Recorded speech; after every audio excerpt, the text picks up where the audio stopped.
The 90s were one of the most competitive seasons in Formula 1, and we saw 7 different champions in a span of 10 years. However, while most of us know what happened to Senna and where Schumacher currently is, the rest of the champions from the 90s are currently living lives that you probably had no idea of. One of them is loving life, playing cover songs of the Beatles on their guitar. So what are they doing, and where are they living? Let's start with the 1992 champion Nigel Mansell. The 1990 and 1991 seasons were won by the late Senna, and the following season in 1992 was won by the Williams driver Nigel Mansell.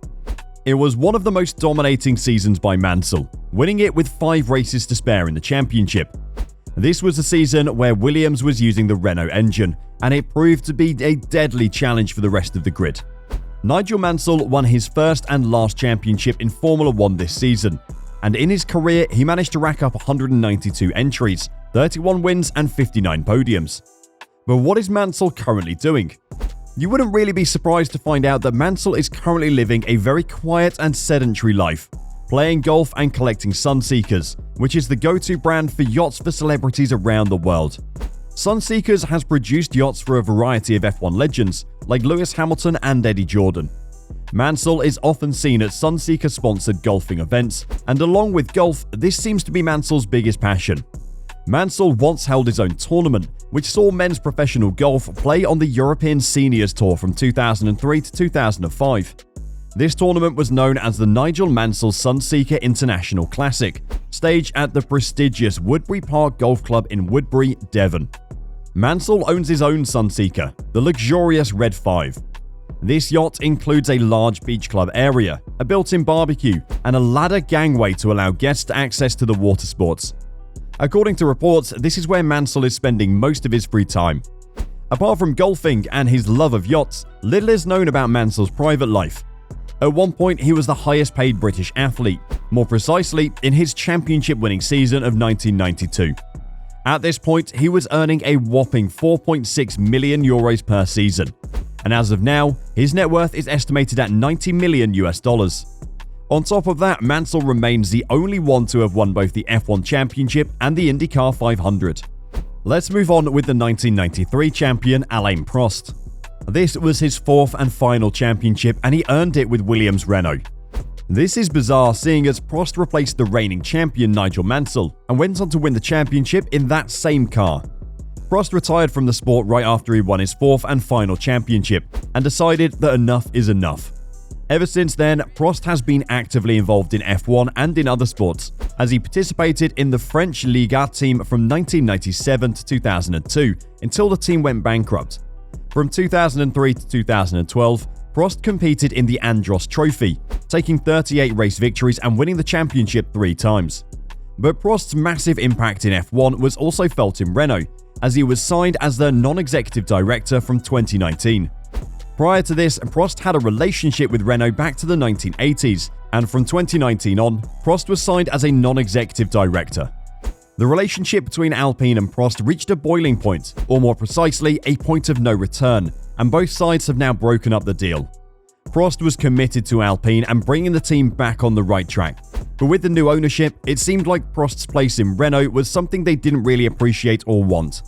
Prost wrote a touching Instagram message saying, "I'm very disappointed how this news has been announced. It was agreed that we would announce together with Alpine F1 team. No respect, sorry. I have refused the offer made to me in Abu Dhabi for the 2022 season because of a personal relationship, and I was right. To the Enstone and Viri team, I will miss you." Obviously, some serious stuff was going on between Prost and Alpine. According to reports, Prost and the CEO of Alpine weren't really in the best relationship. That is why Laurent Rossi wanted Prost gone, as he wanted to rebrand Alpine from 2022 on. And according from everything that happened, there wasn't any place for the 4-time world champion in Alpine. To this, Prost replied that Rossi wants all the lights and wants to be alone. As of now, Alain Prost is estimated to be worth around $100 million. The next champion on our list is Michael Schumacher, as he's won 2 titles with Benetton. But out of respect for his family and the privacy they've required for Michael, we aren't going to discuss his situation and his current state. All we're going to say is that Michael is out of his coma and is currently in his home in Switzerland. Moving on to the 1996 champion Damon Hill.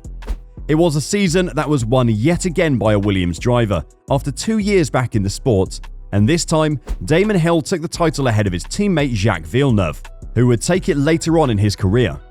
It was the first year for Schumacher in Ferrari as he finished third in the championship. Damon Hill is currently working as an analyst in F1, but his life after F1 hasn't been as turbulent as the other drivers' lives. Hill retired in 1999 as he raced for Jordan in his last season as an F1 driver. After the retirement, Hill was focused on building a music career, but apart from that, Hill started to work on his broadcasting skills. Hill founded the Prestige and Supercar Private Members Club P1 International, along with Michael Breen in 2000, and Hill's part was bought out in 2006 by Breen. Hill also became involved with a BMW dealership and an Audi dealership in Exeter. In 2006, Hill succeeded Jackie Stewart as the president of the British Racing Drivers Club. Hill was also present in the racing events of his life, such as testing out the new GP2 cars in 2005. We mentioned that Hill's interests in music was truly vast, and from an early age he formed the punk band Hormones. After his retirement, Hill and his friend George Harrison appeared on Demolition Man, the opening track of Def Leppard's 1999 album Euphoria. Hill played a lot of music with celebrity bands such as Spike Edney's SAS Band and Pat Cash's Wild Colonial Boys. From 1999 to 2003, Hill played in his own band, the Conrods, playing covers of well-known songs by the Rolling Stones, the Beatles and the Kinks. Since the 2012 World Championship, Hill has worked on Sky Sports F1 as a British driver's pundit. Prior to this, Hill had a chance to try himself out in the professional waters at Sky F1, as he replaced Martin Brundle for the 2007 and 2008 Hungarian Grand Prix. As of now, Hill's net worth is estimated at $30 million. The next on our list is Jacques Villeneuve. The 1997 champion had this rock star attitude on the grid, and although he was a talented driver and managed to beat Schumacher for the 1997 title, his lifestyle was too much for Frank Williams to continue his contract. Villeneuve retired in 2006, completing half a season before being replaced in Sauber by Robert Kubica. The Canadian driver is currently working as an analyst in Formula 1, and his opinion is often very controversial. For example, he called Ricciardo lazy because the Aussie wanted to sit out a season and come back in 2023, and he said that Red Bull didn't cheat and changes to the cost cap penalty should be applied. This is why not many are perceiving his opinions as realistic and constructive ones, and as of now, he's trying out F1 cars, such as the Alpine one in Monza. Also, Villeneuve will be racing Daytona 500 after his last try for qualifying in Daytona 500 was 14 years ago. At the moment, Villeneuve is estimated to be worth around $50 million. The last, but not the least on our list is Mika Hakkinen. The legendary Finn driver won the championship twice in 1998 and 1999, beating Michael Schumacher both times. As of now, Hakkinen is working in driver management and is a brand ambassador for various companies, but his venture in Formula 1 was truly an interesting one. He got to battle the legendary Schumacher, and on top of that, he won twice against him. Just 2 years after his last championship, Hakkinen retired from Formula 1 in 2001. Initially, it was a sabbatical year, but in mid-2002, Hakkinen announced that he would be retiring fully from Formula 1. In 2005, Hakkinen drove in the Dutch Tourenwagen Masters, or DTM series, and retired from top-level active motorsport at the end of 2007. As of now, Hakkinen is an ambassador of Johnny Walker and Mercedes-Benz AMG. Hakkinen's net worth is $50 million as of this moment. What do you think about the 1990s champions? Let us know in the comments below.